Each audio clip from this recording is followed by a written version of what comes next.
Hey guys!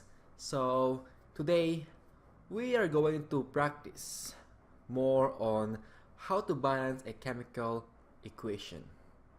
So I have this perfect example, and I know that this is one of the most examples that we are struggling in high school. And I've known it because I've had those experiences too, where I was struggling in balancing chemical equation, and I was like, wow, this thing is so tough. How do you balance it out? So today, we are going to tackle one of those hardest, or by far, for some of you guys, especially for the ones who haven't started out, or if this is your first time learning the theory. You may find this hard. Well, some of you guys. So let's get started. This is a combustion reaction.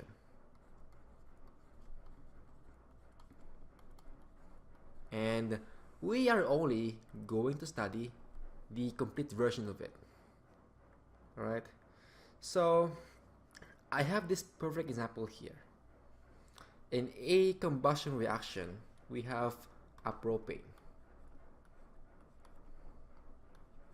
reacting with oxygen to form carbon dioxide and water. So today, we are going to balance the chemicals out of this equation here. Okay? So, in this case, I have a perfect example or perfect method, and it comes up easier too. This is one of the most effective way in terms of organizing the amount of molecules in this particular atom here in the reactant sides and the ones on the product side. So we are going to make a chart here, or a matrix chart. I'm gonna name reactants blue. I'll color it blue here. So this is our reactants, and right here is our entire reactants. On the other hand, I am going to color this one red. Sorry, red. I meant to say red, not black. Come on, man. Why am I confusing this thing? Okay, right here. We are putting this in red. And this is our product. Okay? For contrast, for us to be easily able to differentiate the difference in between reactants and products. So, first off, how many elements do we have in this chemical equation? Well, for starters, we have carbon. So let me put carbon here. And we also have oxygen and a hydrogen. Now we're all set. Do we have any more elements that we are left off here? I don't think we have some more here. Okay, cool. So first off, and we are going to initially write out the overall amount of molecules of carbon in the reactants side and in the product side, and all those goes in here too, in the oxygen and the hydrogen. So for the carbon side, we have 3 here, 3 molecules of carbon in the reactant side, and for the product side, we have 1 molecules of carbon. Sweet. For the oxygen, in the reactant side, we have 2 molecules of oxygen, and in the product side, we have 3 molecules of oxygen. So we're gonna write it here. What about for the hydrogen? How many molecules of hydrogen do we have in the reactant side? It's right here. We have 8. For the product side, it's right here. it is 2. Now, initially, this is the overall amount of molecules of carbon, oxygen, and hydrogen in both reactants and the product side. And our goal here really is to balance out the amount of molecules in this side here as well. So how do we do that exactly? I'm gonna use green in this matter because greens are one of my favorite colors. Okay, so I will say if we are going to multiply this by the factor of 3, then the amount of carbon in the product side would have become 3. Hence, the oxygen here too will become 6 because 3 times 2 will be 6. Now, we have now balanced the amount of molecules in the carbon, both in reactants and in the product side. But wait, there is more. What about for the oxygen? We still need 4 moles of oxygen just to balance the overall reaction. I mean, for instance, I could just put 3, or we can't really do that, can we? You know what? Instead of that, how about if we put 4 moles here for water? And I think that will create, if we multiply 4 times 2 of the hydrogen molecules, we will have 8 molecules. Well, in that case though, we may have to change the overall value of the oxygen in the product side. So if we are going to multiply 3 times 2 plus 4, that thing is going to be the overall of 10. So by adding 4 moles in water, we are also going to be changing the amount of molecules in the oxygen, making the overall amount of molecules 10. Okay, well, we have now balanced the chemical equation of moles, or the amount of moles in carbon and hydrogen. But wait, we are not done yet. We still have to add some more moles in the oxygen just to balance out the equation. Now we have 2 moles here, but if we add 5 moles of oxygen, and that will be, if 5 times 2, that will give us a 10. We have ethanol.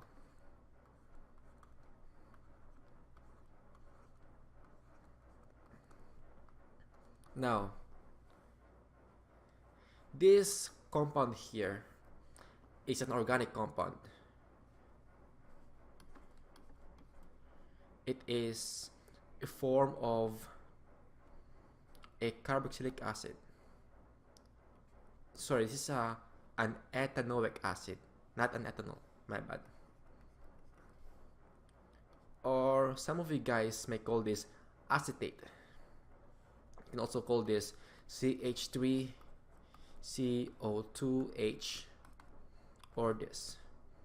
And I think you may have encountered this if you have briefed some knowledge in organic chemistry, which I will hopefully make some more videos about this in the future, or in the near future. But for now, don't worry about the complexity of the molecule. All we care about is how to balance out the combustion reaction of an ethanoic acid.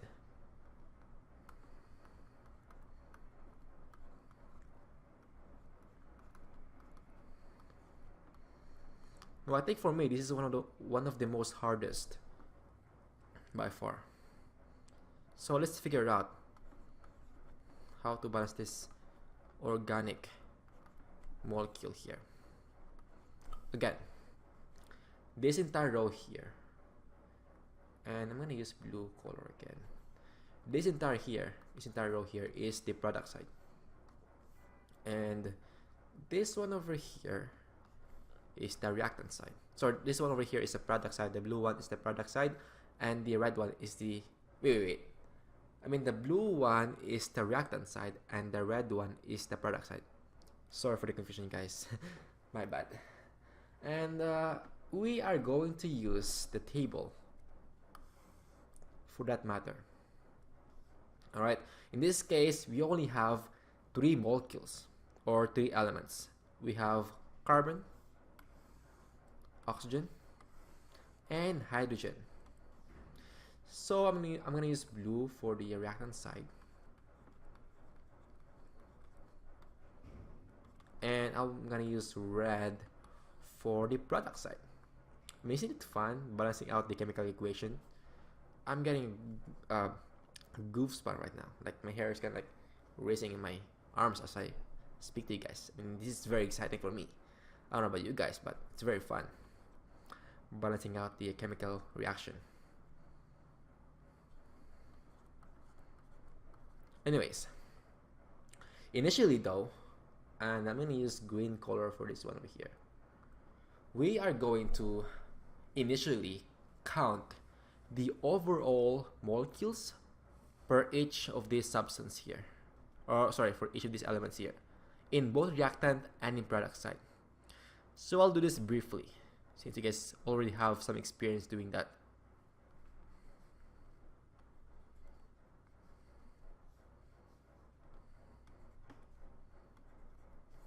I'm going to use black for this one over here and green for the changes. Awesome.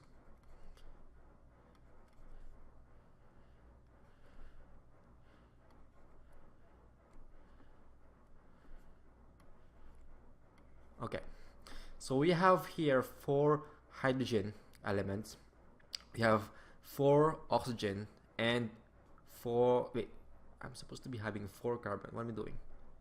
Wait a minute, I made some mistake in here. So this should be 4 carbon. Let's try my best to erase that up. There you go. Perfect. Amazing. So we have 4 carbon. Now we are going to balance this one out.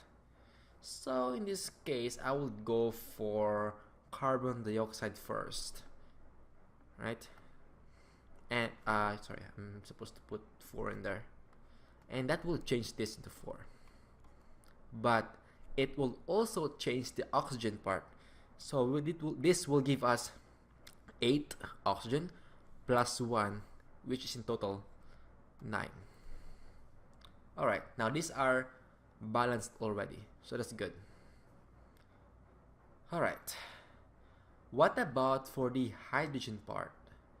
So we have 4 hydrogen here, and we need to add, just multiply by 2 here, and that will give us 4. So these 2 here, the carbon and the hydrogen, are already balanced.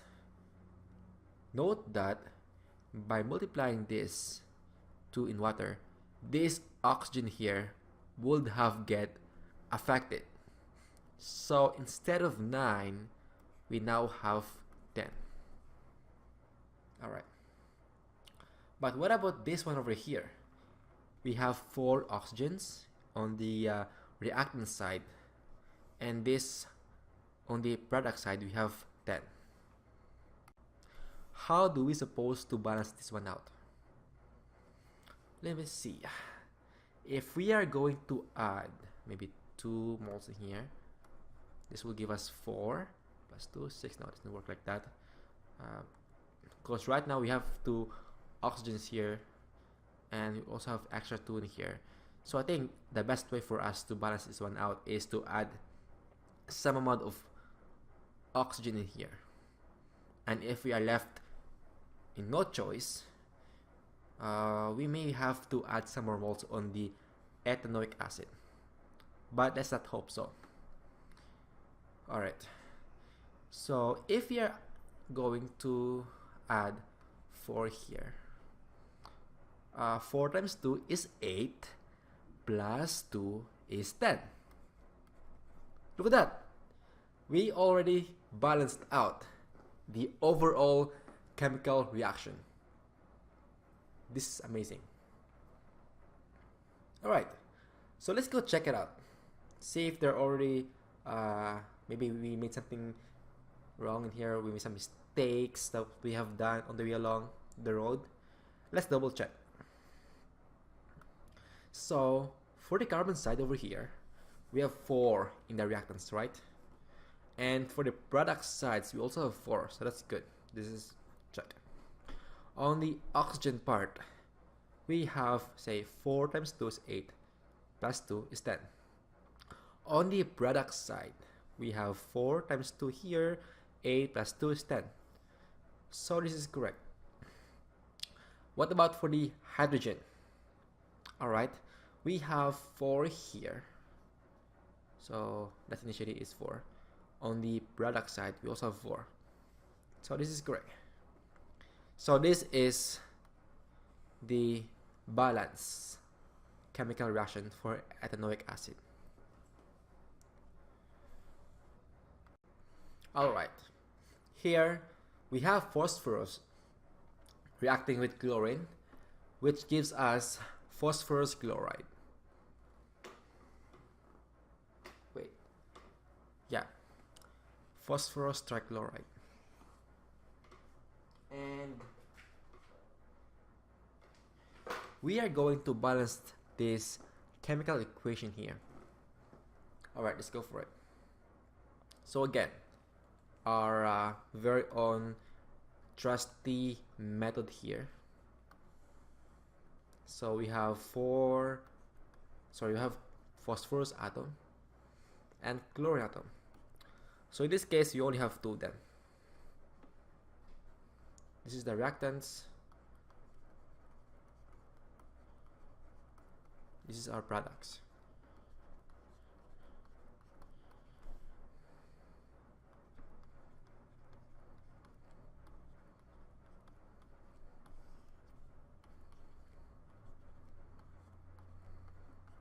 Okay, first off, we are going to add the overall molecule of phosphorus on the reactant side. So in this case, initially we have 4 phosphorus, and the same goes on the product side, so we have 1 here. What about for chlorine? Well, we have 2 on the reactant side, and we have 3 on the product side, and we are going to balance the heck out of this equation here because we are awesome and we rock out chemistry so far. Alright, I'm gonna go change different colors. I'm gonna use yellow maybe. Yeah, maybe that'll go right. Yeah, yellow. I'll go for yellow. If we are going to multiply, and by the way, if you have any better way in solving this, it can be as much creative as much as possible. But for me, I can go for this one over here. So this will give us 4 moles. Or you can also start with this one too, it doesn't matter. As long as you got this right at the end of the day, you're a rock star. You are a rock star. Okay. So in this case, 3 times 4 is equal to 12. Alright, now we have balanced out phosphorus, so that's a correct mark. Let's do for chlorine. Since in the product side we have 12 molecules of chlorine, we are just gonna add 6 here, and this will give us a 12 molecules of chlorine. Now we have balanced our chemical equation.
All right. So this one might be a little harder.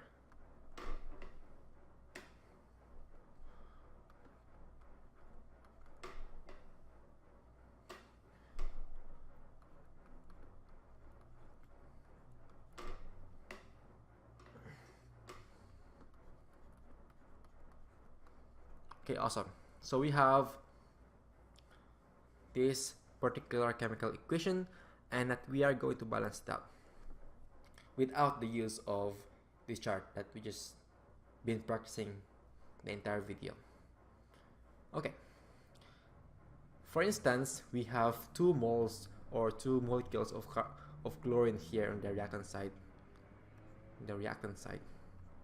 And that if we put 2 here, this will give us 2 molecules of chlorine, but it will also give us 2 molecules of hydrogen, which is good because we actually kind of need that in here too. So it balances out chlorine and hydrogen. What about for the oxygen here? So if we have we have 7 here, right? We have 7 molecules of oxygen, and in here we have 8. So in total, we have 1 here. We have 7 here on the other side. The total amount will be 8. Well, that's good news because we have also 8 here. So if we multiply this by this will give us 8.